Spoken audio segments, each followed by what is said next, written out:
ভাঙড়ে তৃণমূল নেতাকে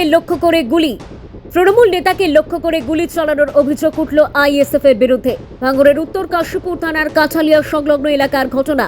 আগামীকাল সোনারপুরে তৃণমূলের একটি ছাত্র পরিষদের জনসভা রয়েছে। সেই উপলক্ষে ভোগালী ২ নম্বর অঞ্চল তৃণমূলের সভাপতি আলিনুর মোল্লা সহ একাধিক তৃণমূল নেতৃত্ব কাঠালিয়া থেকে সোনপুর এলাকায় যাচ্ছিল। তখনই আইএসএফ কর্মী সমর্থকরা জড়ো হয়ে তাদেরকে রীতিমতো তাড়া করে বলে অভিযোগ এবং এরই পাশাপাশি এক রাউন্ড গুলিও চালায় বলে অভিযোগ।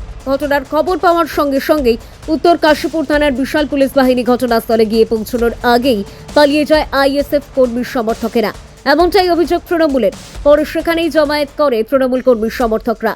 এলাকায় শান্তি শৃঙ্খলা বজায় রাখতে পুলিশ তাদেরকে সরিয়ে দেয় এলাকা থেকে। যদিও তৃণমূল পুরো ঘটনাটিকে নিয়ে নাটক সাজিয়েছে বলে অভিযোগ করে ভোগালী ২ নম্বর আইএসএফ অঞ্চল সভাপতি ওহিদুল ইসলাম। এলাকায় চাপা উত্তেজনা থাকায় এই মুহূর্তে উত্তর কাশীপুর থানার পুলিশ মোতায়েন করা হয়েছে। দক্ষিণ ২৪ পরগনা থেকে গোপাল শীলের রিপোর্ট, টিএন নিউজ বাংলা। আমরা আমাদের কালকে আপনারা জানেন যে কালকে আমাদের ছাত্র যুব সমাবেশ আছে সোনপুরে। আমরা সেই জায়গায় যাচ্ছিলাম একটা কাজের জন্য। আমাদের প্রধানের হাজব্যান্ড আমাদের রাজুদা ছিল, আমাদের পঞ্চায়েত সদস্যর হাজব্যান্ড আমাদের রাকেশ, আমাদের নেতা ছিল। আমরা সে মতো অবস্থায় এই রাস্তা দিয়ে ক্রস করছিলাম।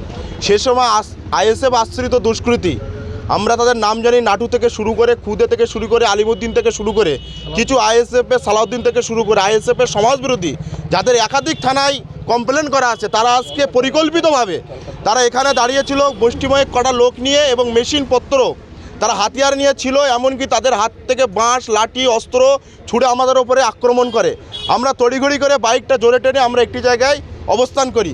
আমরা সঙ্গে সঙ্গে প্রশাসনকেও জানাই, আমাদের উদ্ধৃত নেতৃত্ব, আমাদের প্রিয় অভিভাবক এমএলএ সাহেবকে জানিয়েছি। আমরা আজকে আমাদের ভোগালী ২ নম্বর অঞ্চলের আরও কর্মীরা তারা এখানে আসছে। যতক্ষণ না এই আইএসএফ আশ্রিত দুষ্কৃতী অ্যারেস্ট হচ্ছে ততক্ষণ পর্যন্ত কিন্তু আমরা এখানে আগামীকাল বলো আর আজকে বলুন আমরা কিন্তু আন্দোলনের ডাক দেবো। আমাদের লক্ষ্য করে ওরা মেশিন, ওখানে লং মেশিন থেকে শুরু করে বিভিন্ন মেশিন তারা ওখানে রেখেছিল এবং এক রাউন্ড গুলিও চালিয়েছিল। সম্পূর্ণ এটা ভিত্তিহীন কথা।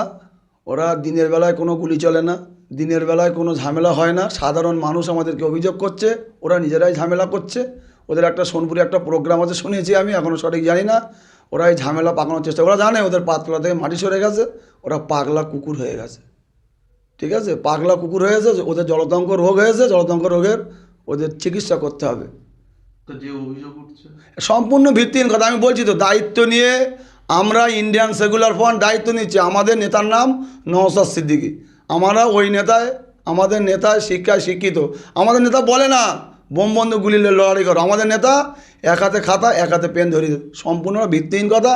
ফের বলছি আমি বারে বারে, ওই সব ওদেরই চালাকি, ওদেরই দোষ, ওরাই করছে, নিজেরাই করে নিজেরাই দোষ দিচ্ছে, ওদের গোষ্ঠীদণ্ড।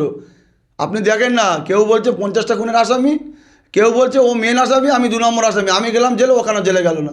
আপনারা দেখুন, ভাবুন, বাংলার মানুষের জবাব দেবে, ভাঙড়ের মানুষের জবাব দেবে।